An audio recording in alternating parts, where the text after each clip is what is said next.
Jordan Dittus. I'm a musician guy, producer from the bedroom from Elmont, North Dakota, living in Bismarck right now. I guess I would say that I wouldn't ever go back to Elmont, but it is part of my legacy to say that I am from there. So Nice. Kind of like left immediately, and then I was in Bismarck for. It's basically been Elmont and Bismarck pretty much my whole life. So, yeah. So at 18, you're like, I'm getting the heck out of here. I'm going to go to the big city. Go to the big city. No, it was just like, I got to get out of here, like, immediately. Like, I graduated, and I was like, because I'm, like, I'll stick to my thing. I graduated, and then I was like, the next day, I'm like, all right.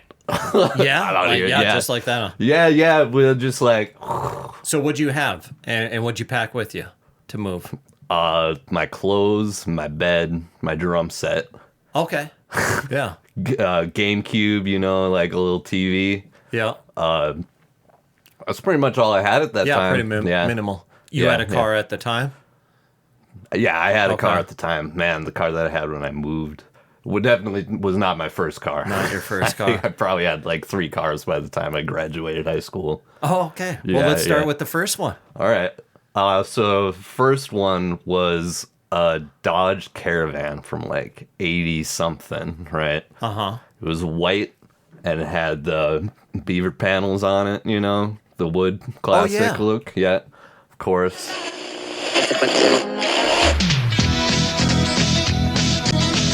Dodge Caravan. When you look at its versatility, its unique front-wheel drive capability, its 770 protection plan. When you consider the fact that it's the only vehicle in its class that gives you a choice of a long or short wheelbase, it's no wonder Caravan is the #1 selling passenger minivan in the world. The unequaled Dodge Caravan. It's gotta be a Dodge. Result. Yeah, so nobody ever told me what it cost, because it was a gift from my father. Okay. And, well, back in those days, so, like, fucking, like, mid-2000s, like, you could get a used car for, like, $500. Yeah. Like, absolutely. And so, like, this thing couldn't have been worth more than a couple $100. And, I don't know if I was in a band when I had that car. I think I might have been, but because since I was young, I'm trying to think, like 17, maybe. I was in a band with some guys, Ryan Haas and Isaac Shorts, where Isaac still lives around here somewhere. I think he probably graduated from UMary, and he's like quite an accomplished drummer, which is crazy because I played drums in the band and he was like 14 and I was 17 and he could rip that guitar, right? Yeah. But I was the drummer, and then he grows up and he goes to college as a drummer and just surpasses any skill that oh my God, had. his chops are just insane. Yeah. He's like some of those guys crazy. are just, they'll take up any musical instrument like that. I've seen like guys who are phenomenal at guitar go on to be phenomenal at drums. And I don't know why, and it really shouldn't, but it pisses me off. It's just like, because I look at my own skills and I struggle, and I consistently do, And but I'm also consistently lazy. Sure. A little bit. When I look back on it, I'm like, I'm not really doing what I should be doing. But see these other guys put in the time and the effort. And sometimes maybe from the outside, it seems like very minimal effort that they're doing. But maybe they're just doing like every hour of the day, like consistently, like got to nail this. Yep. But also it's how their brain works. And my brain does not work that way.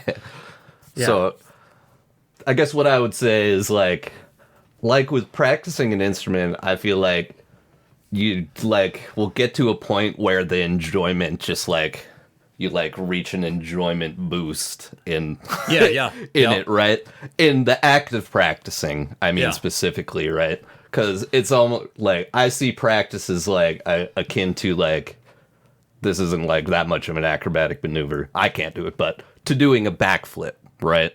Yeah. So it's like at first you can't do a backflip and you'll land on your ass. And then you'll start doing sloppy backflips for a long, long time, you know? Yeah, but you'll right. enjoy doing backflips because you can do them now and you can like impress people, right? Sure. It's like, but there's like this thing where it's like, okay, do I want to perfect backflips? Or do I want to start doing like somersault? You know, like fucking like, you know, you could go like, you could go a million different ways and learn a million different things. Yep. And like, that's why like I always have trouble defining myself, is because like I'm a guy who like on a time to like on a moment basis, I'm obsessed with this. I get that. And then I'm going to be stuck yeah, on that I know what you're forever. saying. And it's Yeah. with like the style that you're playing. Yeah. Something that I've always wanted to do, and I actually have just now gotten to do it like truly, and it's so satisfying, is like actually write music as a group, right? Right. Because I feel like most of the things around here, like musical acts, it's like, well, we have our singer-songwriter person, and they come with the song, and then people write their parts to the song that they wrote, right? Yeah, yeah. Rather than like people come together and they have nothing, you know? Like maybe one person has something, but it's just like 2 bars of riff, Right. you know? Yeah, yeah. It's like, so my friend Dylan Bender asked me to join this hardcore punk band. I don't know if we you know, if we would agree on what like hardcore punk is. I suppose like that's up for debate. But we're a heavy band, and what was I just talking about? Well, like when you get like different people together to like start writing, it is weird because I've gone in with what I thought was a really good riff. Yeah. But it only went diddly, diddly, diddly. Yeah. And I need it to go another part, you know? And I blank. Yeah. It's kind of nice joining up with other dudes and they're like, okay, so you went diddly, diddly, diddly.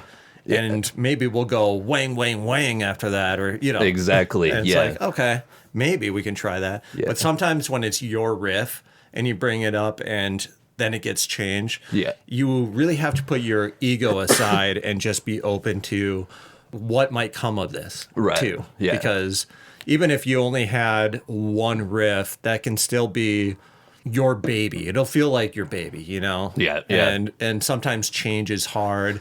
And that's... But sometimes you're in the opposite moment where you're like, I want change, and no change is coming to you or from anybody else. And it's...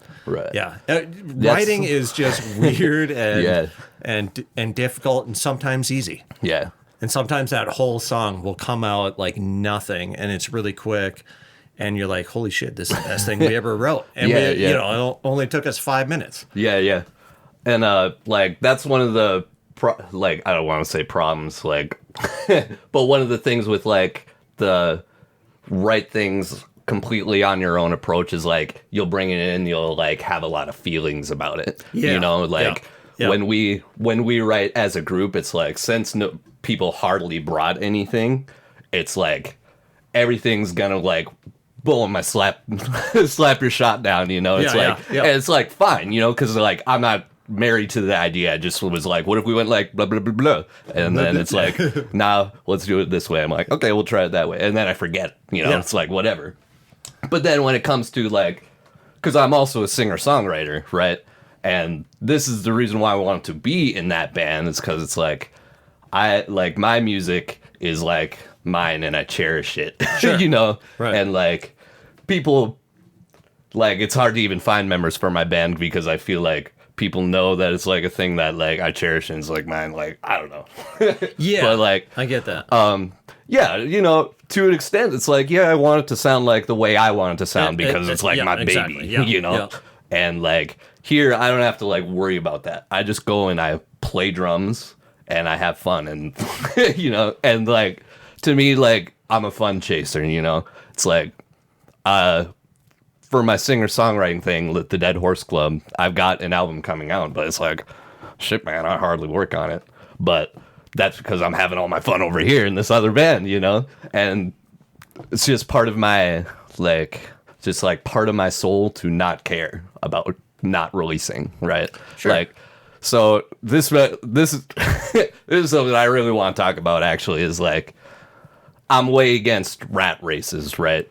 And I feel like you think back to the days of old with artists in general, right? It's like you don't want to compare yourself to like shit. Now I'm gonna get the name and the art mixed up, but like fucking Da Vinci in the Sistine Chapel. Did he do that? Right. Da Vinci, did he do that, or was that Yeah, was it? Michelangelo. Michelangelo? Yeah. Maybe one of those two. Right. But it took him many years, and granted, it's a huge, intricate thing on a ceiling, right? Yeah. But it's like there wasn't no reason for him to rush doing it. You know what I mean? Like, and now we live in this like future hell where it's like if you want to be a musician, you also have to be an Instagram personality, right? And you have to worry about like how you look when you post pictures online, and you have to make sure that people don't forget about you. It's like, I don't give a shit about any of that stuff. Yeah. And like, I don't want to be made to care about it, Yeah. Because I'm against the rat race, you know? Yeah. Like, so do you do a lot of social media? No. Okay, yeah, see, me neither. And yeah. it's tough to get into because, when you start a project, today you kind of have to promote your project through that. And if you're not... Yeah. If that's just not your personality or your style, it's kind of hard to get through that because there's so much garbage you have to be a part of, and it feels dirty a little bit. And I don't know how to it feels how dirty else to place it. Like one thing I like one person they were actually online. The way they put it is it's like a humiliation ritual for musicians. It's like but they were specifically talking about bands who post things like, "Oh, you thought new metal was dead? Well, I'm back." Well, we're back. Well, look at this. It's like people are gonna look at that and just like they're just gonna hear your music normally. You don't have. I'm not against of you playing some music from a show and you post that, I'm like, I just don't want to be like, oh yeah, check out every single day of my life because I'm a musician. Right. It doesn't make any sense to me. Like, yeah, we get it. You play. Yeah. Right. Yeah. Like, like if you can make it fun, then that's on, then do Absolutely. it, But like, I just don't have fun doing it. So I don't want to, like I said, like I'm a fun chaser, and like, I'm not going to go and like do that, even if it quote benefits me for my album, Right, sure. It's just like in my age, I would say that like I've just, have the acceptance of it, It's like whatever happens, happens. And like, I'm not going to rush it because who's waiting on bated breath for it, Like I'm not famous right now. So like, why not just release it whenever I want? Yeah. And like I can work on it whenever I want. And absolutely, there's no rush. Right. Yeah. And what I like about the creation of an album is like that process, really, right, the refinement of it, right? Like to like record something and listen back and be like, that's not quite right? Like I love listening to my shit and be like, that's not quite right. One day I'm gonna go back and change that, and then maybe the next day I'll go back and change it.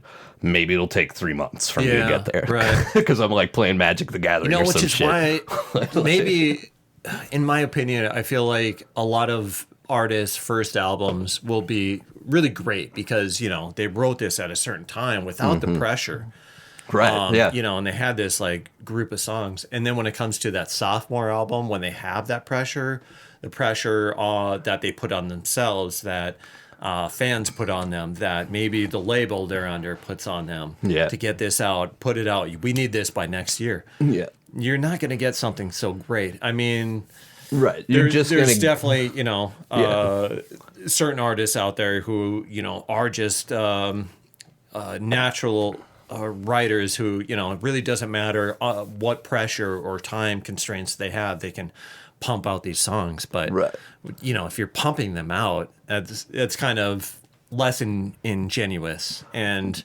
I feel like if you're just writing for yourself, or like, basically writing for yourself. I like these songs. I like what I wrote, and I like what I'm putting out. whether, you have like a song or a year or, 10, 15.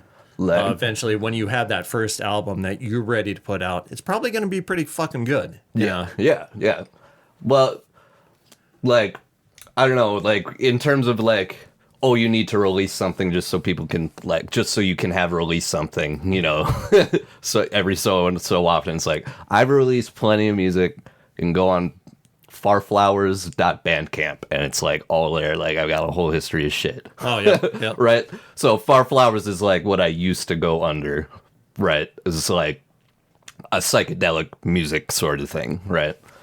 Because my main interest musically has basically been like psychedelic music and punk rock music. Okay. And like psychedelic music because I like the way it sounds, and I'm talking like actually trippy music. Okay. Not necessarily like sometimes Pink Floyd is trippy. Right. But I'm not talking like 70s psychedelic rock. I'm talking about like Animal Collective or MGMT, like mid kind of era.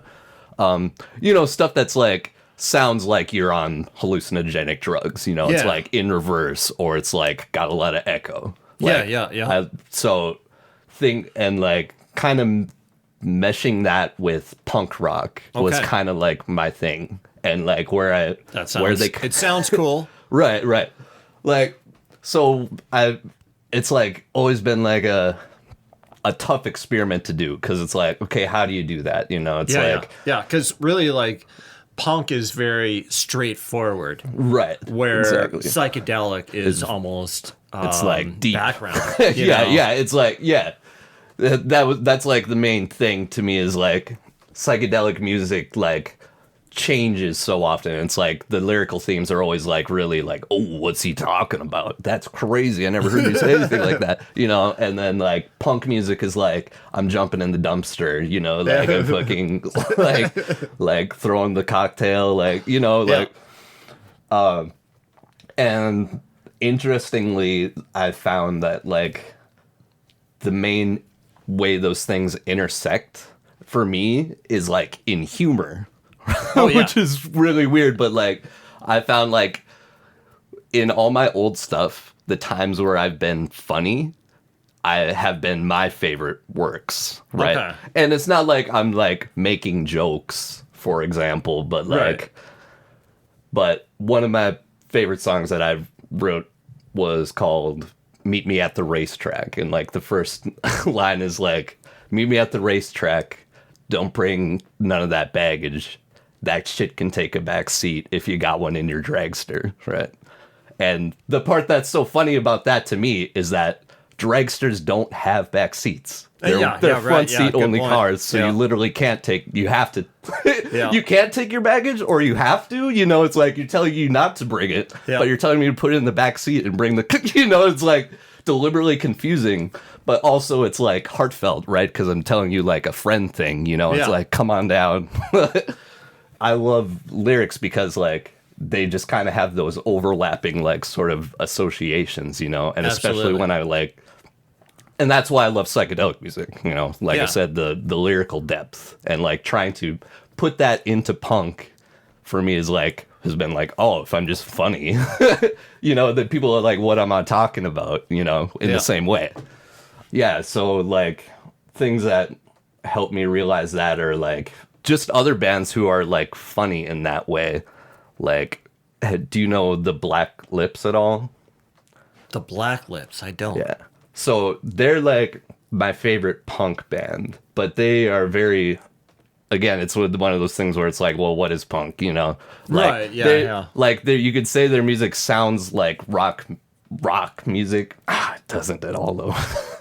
You just gotta listen to them. I think they're great. Yeah, the Black Lips. But they've got a ton of like lyrically funny stuff. Like there's one song that uses like a Bo Diddley beat, so like, and it's called "Don't Mess Up My Baby," right? And so, and it's like the way he sings it, it sounds like, a 60s like Bo Diddley beat song, like "Don't mess up my baby." Yeah. Right. Yeah. But then it's literally about like how many drugs you took, and it's like, oh, I'm pregnant, but I'm in love with you, like, but don't mess up my baby, you know, like, like. I'm gonna add this to my list because I'm always looking for like new acts that I haven't heard, especially in certain genres and whatnot. Arabian Mountain, that's the Black Lips album that I love so much. Okay, and then Hell Orbs, so that's like electronic music, which is like dance music, electronic music, and which is another sort of thing that I love to do too. Like I make, in addition to like punk and psychedelic, I also make mashups and electronic dance music sometimes. And when you're doing that, how are you doing that with drums and whatnot? Well, when it comes to the quote real music, like in the past I've used electronic drums just because it was what I had to do, because there was no way to play the real drums. Yeah. Now that I have my own home, I have my own drum set in my own recording studio, so it's like I can just do that whenever I want.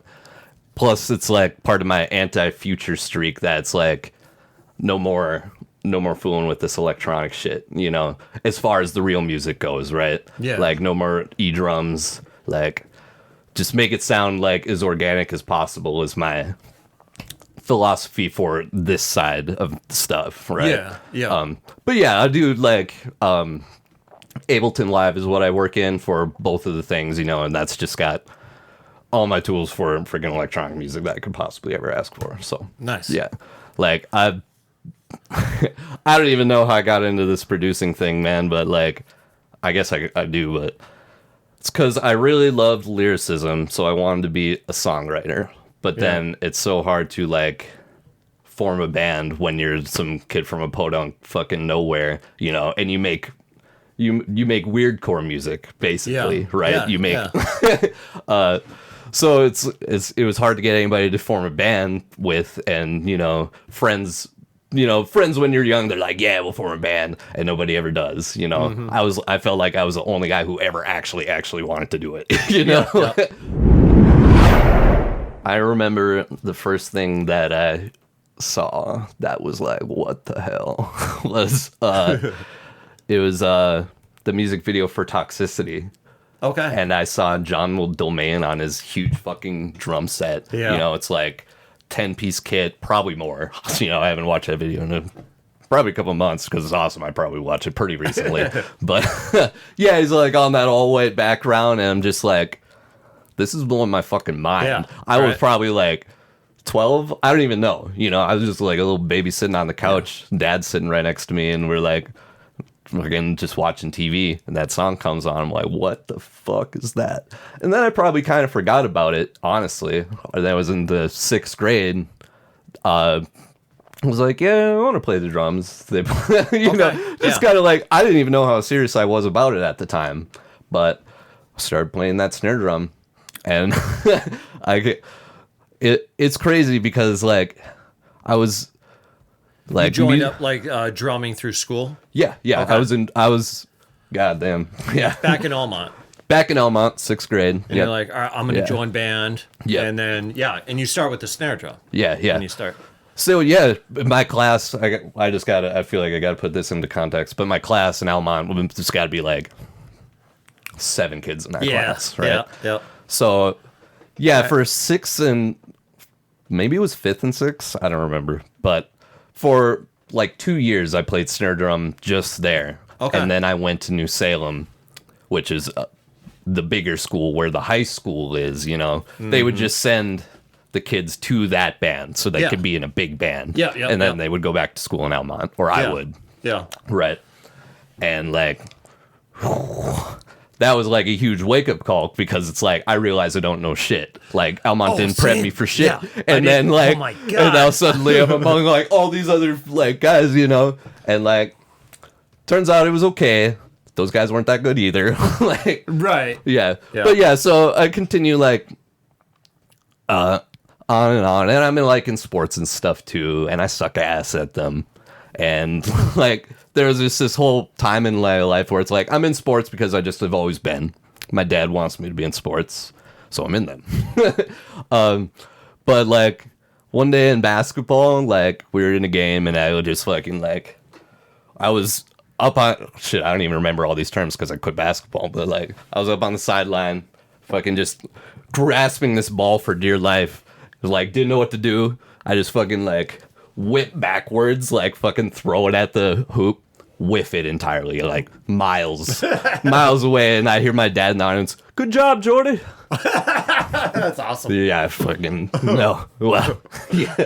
What am I like? He's one of the reasons that I left, but like, was he saying it sarcastically or well, like trying to be? I'm sure he was trying to be like nice at that time, you know. Right. But like, you know, doing that to a kid will embarrass the shit out of him, you know. That and then sucks. after that, I was like, "Fuck basketball," I think. Oh, and then then I was like, "Why am I in any of these sports for?"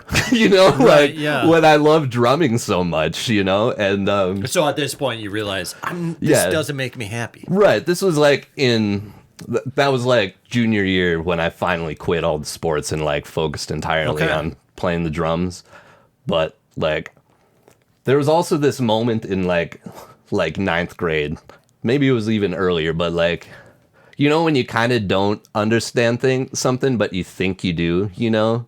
Oh, There was just yeah. All of high school, all of junior high, Yeah. Like most of your 20s. Yeah. Yeah. So there was just like this moment when I was like reading sheet music for the drums and I was like looking at triplets versus like an eighth and 2/16 notes. And I don't know if that makes Yes. Yeah. And like I looked at that and I was like, they're on a grid. Oh my God, it's like a mathematical grid. Right? And then I instantly became like way better at drums. Like because it changed the way that I practice. I was like, oh, I played that. It wasn't on the grid. Now I align it to the grid, you know? And like, that was like such a huge explosive moment for me. And I feel like music is just like full of those, you know, where it's like, there's so many moments for all of us who start performing or practicing or learning, and especially when you're taking something that you've been listening to growing up, and when it like I remember when I first got into music, I started saxophone in 5th grade, so I started learning notation in 5th grade. But it wasn't until I was in a band in high school and certain things started to click and come together, and it changed the way I listened to music. Mm-hmm. That never happened until I started being in a band with a drummer, with a bass player, with another guitar player, and a singer. Yeah. Then things started coming together, and it was weird. I had this brief period where music sounded hollow, almost fake. Like it just, I don't know why. I couldn't explain it because I was so young, but there was a point where it started to change how I was thinking about it. And at the very beginning, I was thinking about it in such a weird way. All these songs I was hearing before were coming, I was rehearing in a different way and dissecting everything. Yeah. And once I started dissecting everything, it started to change certain songs I loved. And it wasn't so, it almost went from a fact of hearing this in a sense of this is unreal to it being so real, it's attainable, it's in my possession, I can do this, you know. It went from like this was sorcery to now this is my own little science. It was kind of weird. That brain change, I can't describe it, but it was more of a feeling, and my brain processing and understanding this at the same time. I feel like, I don't know, like, are you talking about like analyzing a song like with like your theory knowledge? Or more like so I like, didn't even get into theory until a little bit more in high school, but yes, in a sense, it was just kind of trying to analyze like, it. This drum, like this all has the same drum beat and that kind of thing. And just how it was separate. Because like you would hear a song and you're like, this is a song. You know, it's a cloud. And then you are part of the instrumentation and you start to hear this song as separate parts. Yeah, you know, it's the sections drums, and- the guitar, the bass, the vocals, and you hear it differently. Yeah, And it changed the songs. It didn't. Yeah, it like there was a very short period, and I hate to say this or admit this, but it almost ruined certain songs for me for like about 3 months because I was going through this in my head of like it was just so weird. I just heard things different. Yeah, and then once I got out of that, then it was a whole new experience. I guess. And then I was like even more into music the way I understood it. I don't know. Such a weird, dumb process to go through. But Right, yeah. No, I kind of know what you mean. Like, I've personally had my point in my life where I was like, oh, this is boring and lame and all the same, and like you're all doing the same thing, you know? Sure. And I'm like, I'm gonna do the most different thing you've ever seen. Yeah, you know, like but yeah, like nowadays I actually just do the simplest shit ever. Like because I'm doing the Dead Horse Club now, which is like it's country and when music. did you start this? And Yeah. I actually started it January of last year. Okay. Yeah. I got like, so I've only got like 10 songs attributed to this name, and it's kind of just, wish I had a couple more, better fill out a show, but Yeah. yeah. But You yeah. got such a good stage presence, too. Do you think so? Yeah. I wonder, was that the day I wore sunglasses? I think it was. The one day Timo I met was you, there, so right? maybe. With the bass? Yeah. Yeah, okay. So, yeah, I knew this before, but I hadn't been thinking about it until that show when you saw me. But sunglasses are my key to charisma, right? On the nice. stage, because it's like, first of all, they cover my eyes, so it's like, I can pretend to make eye contact with you. But usually when I sing, it's like, my eyes are just closed because I'm thinking about the song. Right? Yeah. So it's like, I have a hard time making eye contact with people because I'd rather just like focus on the song, you know? Well, that's And, why I turn around. I'll like, yeah. I'll play. I'll face my amp. Yeah. But Yeah. it looks like I'm just rocking out, you know, with my amp. And I'm like, and I look at the drummer. I'm like, yeah, we're fucking rocking out, bro. Yeah. You know, and then I turn around like, oh, you guys are still there? Oh, Yeah. jeez. Yeah. My other thing is like, I realize like just, and I think everybody should do this, is like record yourself video, right? Record yourself playing, right? Yep. Like my thing is like, I just feel like I have these sad eyes, right? When I sing, I have sad eyes. And to me, Dead Horse Club is a cowpunk project. It's like punk rock country music that's anti-country, right? It's anger face, Cow pie punk. right? Yeah, it's anger face, not sad face, right? Yeah. Or at least cool face. You know, maybe sometimes I'll take the glasses off for the sad song, but overall, it's like the glasses help me be like, yeah, I'm a cool guy and I don't really care. You know, like where it's like, if you see my eyes, you will know that I am caring a lot. So Yeah, there's very few times I will allow like I'm in control, but like when I see somebody wearing shades inside, like say they're shopping at Walmart, I'm like, look at that fucking dick. Why is he wearing sunshades? But if you're playing on stage, it's cool. different. Yeah, it's totally cool. Yeah, I feel like it's a timeless look. Never wear it out, or maybe we're in the downfall of the sunglasses on stage. We'll see. No, I don't think so. Yeah, I don't think so either.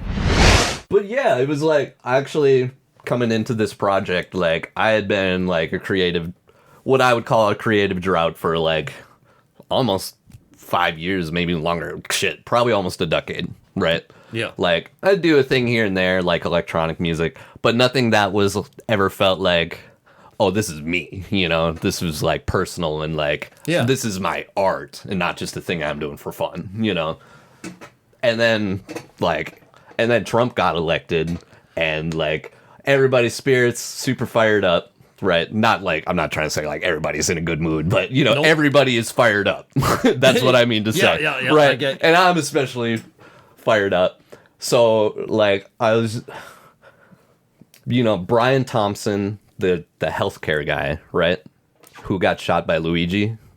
Oh, okay. Yeah. That guy and the submarine guy Oh, the submarine guy. Where like Submarine guy. the submarine. Like, Yeah, Ocean Gate.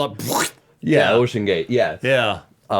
Wish I could remember his name. Because, like, part of this is talking about a specific song, right? Okay. So part of that song is, like, the hindsight of how we were so fired up about these deaths, right? Of these people where it's like, you know, maybe we should feel a little bad, you know? But in spirit, it's like a fast punk rock song where it's like, I'm glad they died, basically, right? Yeah. So it's like a lot of the music is probably gonna like make somebody mad if they actually are listening to the lyrics and they disagree with me, which is like where the name Dead Horse Club comes from. Is like I'm political, I'm beating the dead horse, right? So it's the club, but it's also a band, which is the club, right? Yeah. But yeah, so I was just like, you know what? I found that really funny. Again, like this song about like these people dying and like how do you fuck around and find out? Because this is what the Trump crowd does to us, you know? It's like anything bad happens to like anybody, it's like, oh, you fucked around and found out, you know? It's like you look at the video or something with like Alex Prednier, it's like he didn't fuck around that much, you know? It's like, yeah, he's like protesting, like getting a little mad, but he didn't fuck around that much, you know? But some people are fucking around to a much greater thing, you know? It's like some people are fucking with the world. Right. And it's like, so part of the Dead Horse Club thing is like the rhetoric of the right? Absolutely. These things like fuck around and find out, right? Yeah. It's like, these are just things that I could also be saying, you know, so I'm going to say them to you, you know, like that was the first song I ever wrote, which is called Don't Put Yourself Inside the Thing You Built, which is about the Ocean Gate guy who, like, but you know what? Like, I don't remember his name, and honestly, don't give a fuck. That's it. But, you know, that's just me. Like, these people got like different levels of crime, which is, you know, part of the point. Like, because all he did was kill himself and like 4 other people, right? You know, it's like he like, I won't say he deserved it, but he had it coming, you know? Like, it's that kind of like, it's that subtle little thing that I can do with my words to be like, oh, fuck you, you know? Like, without being like, fuck you, which is funny to me, you know? It's I've always been like a really like interested in like, maybe not politics, but just like ideology. Like, people think certain things and it makes them act a certain way, basically, right? Yeah. So you'll find like a lot of my lyrics are very like about things that are thought or things that people think, you know, like. But that's punk rock. Exactly. Like, just also like just getting shit off your chest. Saying it how it is. Yep. and just putting your own spin humor on it. Right. Yeah. But yeah, that's kind of what the Dead Horse Club is to me. It's like political, anti-country country. So who's all in Dead Horse Club? So right now it's officially just me and Timo. Okay. And I think you know Timo. Yeah. I'm really bad with names. I can't, especially like on the spot. So I'm like, shit, what's Timo's last name? I know Timo. No, Timo I know goes by Timo. Yeah. So yeah, and then and it might grow, or you have instrument. Yeah. So like kind of the idea that I wanted to do, and we'll see how it goes. Or even keep it solo. Like, I kind of wanted to.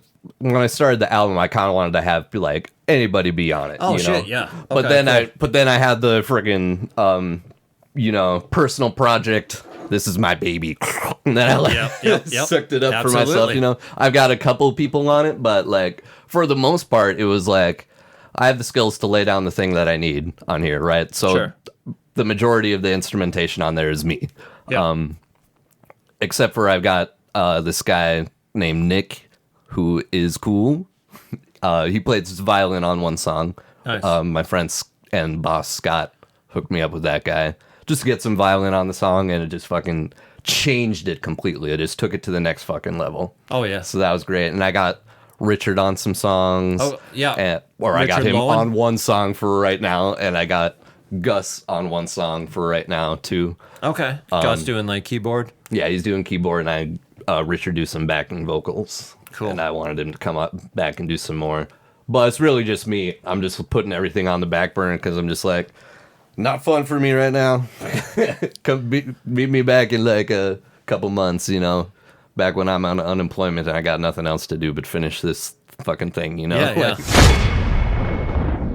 No, it is like a currently work in progress, and like I was saying, I'm not super hasty to finish it because Absolutely. I just feel like another thing with art that I think back to the great people of the past, and even now today, it's like some people have works of art that they literally work on that for their whole life, or they start one day and they work on it for the rest of their lives, right? Right. And it's like, this isn't going to be that for me. No. It's like a 10-song country album. How could it possibly be, you know? Yeah. But, like, that type of freedom and, like, joy, like, really is enticing to me. And, like, like, the freer I am to work on the album, that's when I will work on it, you know? Is, like, when I feel free to have fun in it. And then have you thought, like, ahead of time of what you would do for releasing? For digital versus like, physical. Oh, so, I mean, it depends on, like, I do want to get some copies on the shelves, at least in the local record store, you know, like, and I just have this thing where it's like, I'll just put it on fucking YouTube. That's how I do my shit usually. Yeah. Like, if it's really important, then it will be seen, you know. And the way YouTube is, it just kind of boost shit for no reason nowadays, man. Yeah. Like, I see shit where it's like, this video has like 2 views and this channel's got like 3 subscribers. Why is it in my algorithmically generated feed, you know? And usually I'll click on it because I'm interested. It's like, why are you showing me this fucking underground fucking like little shred of gold, you know? Even if it is a piece of crap, it's like, you know, they're showing people stuff. It used to be better. I feel like I've got it like, was, I don't know now it's what like kind of happened. trash. Now it's fucking like it's now weird. It's, I can't even navigate that shit anymore. It's annoying. And like, I honestly, if you like, another part of my anti-future streak is like, you got to curate your own shit now. You know, like the algorithmic feeds. It's like they're probably just not gonna do. They're probably just gonna start not doing it for you anymore, right? Which is like the case for me, where it's like, this is, you know, I gotta just look at my subscriptions for YouTube, right? For example, it's like, you're just showing me like a bunch of stuff I don't care about, you know, even though you know what it is that I care about, apparently. Yeah. Or I thought you did, but now you're showing me all this weird AI shit. So if it's like, if they're gonna like clicked on weird shit like that, right, it's like, you know, kind of to the point where it's like they already got you for your data and shit. So it's like you might as well be like not take their slop, you know, like be like I'm the curator now, you know. Like, one thing that I do a lot now is I just ask people what they're fucking listening to, because, like, you know, or if it's like, you know, if I'm in a music enjoying group on Facebook, somebody makes a funny meme. In that meme, it's like referencing an album art, right? I'm like, oh, what's this referencing? Oh, I'll listen to that, right? Like, sure, it was like in my feed, but it's not like some freaking some try-hard, like, person embarrassing themselves on Instagram trying to get you to listen. It's like somebody just did a funny thing and I followed a lead, you know? Like you just, and just asking people what they're listening to, just so you're not listening to what the computer said. I used to do that with a group of friends, and we would do weekly at least one song where like, hey, I checked out this one song, you should check this out. And we would just kind of share, like, only one song. We kept it minimal, you know, and it wasn't anything where, you know, sometimes it was an older song that we re-listened to and we're like, oh, that's really fucking good. You should recheck this out again. I'd like to get something like that going, or at least a resurgence of people sharing music in that sense too. I know people do all the time, but you should make it part of your podcast. Be like, what are you listening to? Give me something to listen to. I'll give you something to listen to. Okay. I got so many damn car stories. I had so many cars. Let me just say one thing about cars, right? Sure. Because I have ruined, like, it was the first thing my dad ever told me about a car. I'm making my dad seem really good in this podcast, but he sucks. Just so that's on the record. But the first thing he ever told me about a car is to check the oil on it Yes. very frequently. Absolutely. Frequently. That's the thing. Frequently, right? Yes. Especially Yeah, frequently, because people would go months and Yeah. they think like, you Right. have 6 months to have an oil change. Right. No, you got to check that within, like, frequently. Yeah, in within between. the within the oil change. Yeah, within the months between the oil Yeah, change. and you'd be depending like, on your car, I mean, Yeah. it might be weekly, it might be every few Exactly. weeks, it might be monthly. Yeah. So that's the one thing I'll say about cars, because so many Absolutely. cars I have just exploded because I did not check the oil, even though it was the first thing that my dad told me. He could never teach me it. I had to learn it from my own mistakes. Yeah, isn't that the thing? That's one thing too I've been Yeah. kind of talking about more recently is how many first car stories people have shared with me, and their car would last maybe a year, Yeah. but nobody is taught maintenance. Yep. And a lot of people were told advice, and like it was always one piece of advice, you Yeah. know, for their car, but never really this. Like, there's things you got to maintain. Right. But yeah, absolutely, I'm gonna get behind you on the oil Yeah. thing, because I have had a van that it was our band van that we had for maybe a year, and we bought it off other friends, and they bought it off somebody else, and it was just a big old piece of shit van, but it looked fucking cool, you know. Yeah. Had some flames and shit on the side, and had a intercom. It was a built-in telephone on the side, so you would just take the phone, put it up, and then you could talk on this intercom that went outside the van. Yeah. And so we could pull up to a venue and just like start talking shit outside right away. But it had a major oil leak. And we would put oil in, and then, you know, weeks would go by, and then we would do a show and drive there, and then like drive back, and then think about it and be like, look at it, and it's like, oh shit, it's out of oil. We gotta add like a major oil leak. And one day we're just driving. I think it was from Bismarck to Mandan when the engine seized. Yeah. And it was when we got in and we started it up and we were going to go. I was like, man, I should have checked the oil. I fucking said that. Yeah.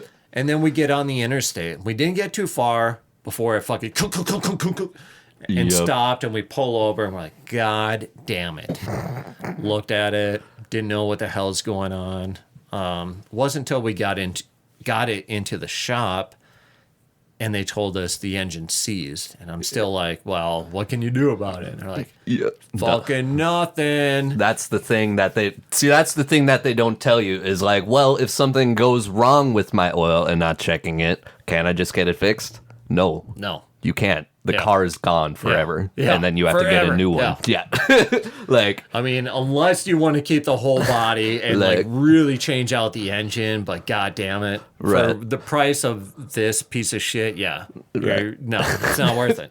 Yeah. That was so heartbreaking too, because it was we've had a few different band vans in quotations, but it was like the bass player's family van or the bass player's like little minivan. But Yeah. this was, our band van, and we just fucking wrecked it because we were dumb and nobody knew how to just maintain a vehicle.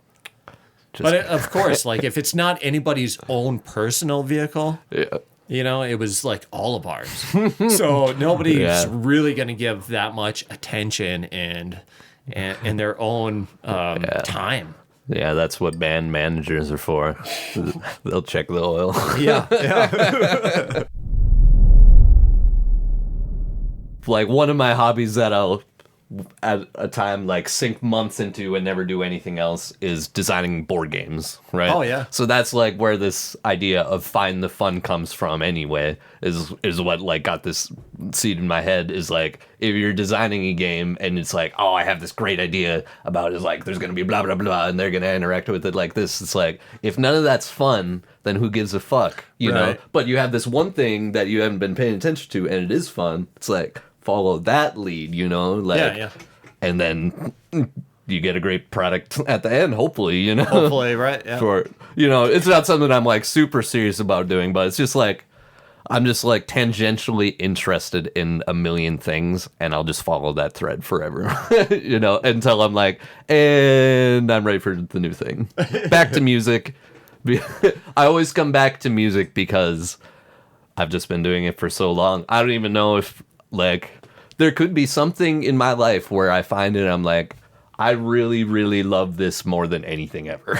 Even music, you know, but Right. so far that hasn't happened. Yeah. Do you have any shows coming up? Anything throughout the summer, fall coming up, that dates you want to throw up? Yeah, we are playing, the Dead Horse Club is playing the Lonesome Dove in August. And I want to say it's on the 18th, but don't quote me on the 18th. Okay.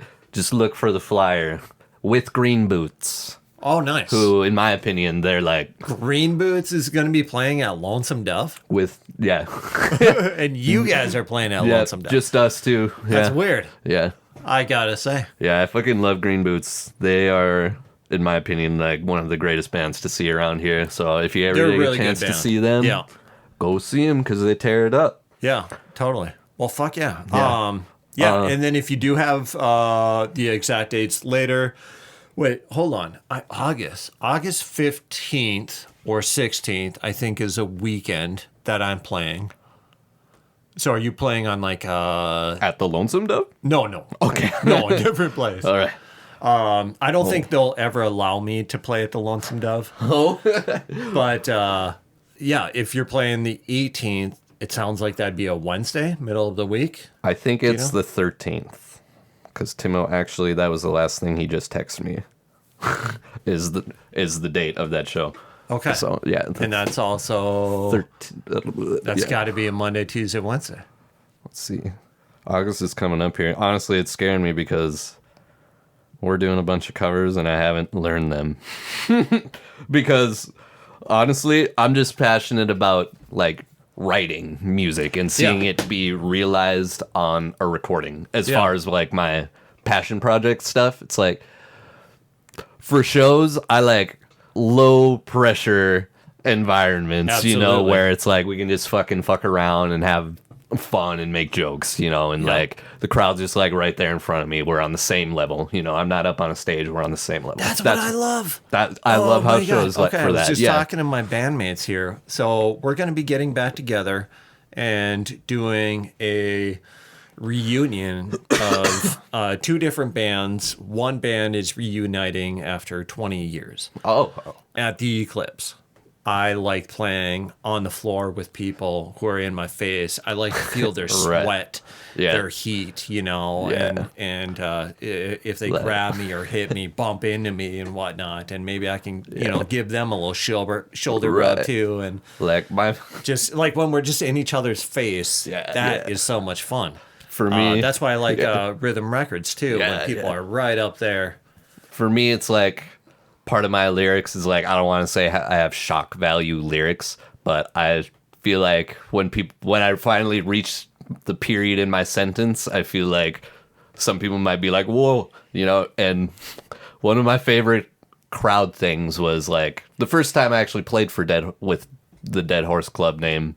I was playing the song that I think I was talking about to you before. Don't put yourself inside the thing you built, and I look at Richard and his face just like his jaw just drops like like, I don't even remember what the lyrical thing was that I said, but that's like the reaction that I want to get. Like, Yeah. I can't believe you said that, but I'm laughing that you Yeah, did, yeah. you know? Like, yeah. Nice. Rather than like, you know, the shock value thing, Yeah, you know, yeah, like yeah, I'm yeah. trying to make like people like I'm trying to bring joy more than I'm trying to like piss people off. Absolutely. You know? Even though, you know, Sometimes might. it's fun to piss It off might. people. Yeah. Yeah. It might. Yeah, you know what? That's kind of the point of punk rock too. You're gonna, you're gonna rub people the wrong way a little bit. Yep. And if those people are the ones who are rubbed the wrong way, then they might want to check their own priorities. So, Right. Yeah.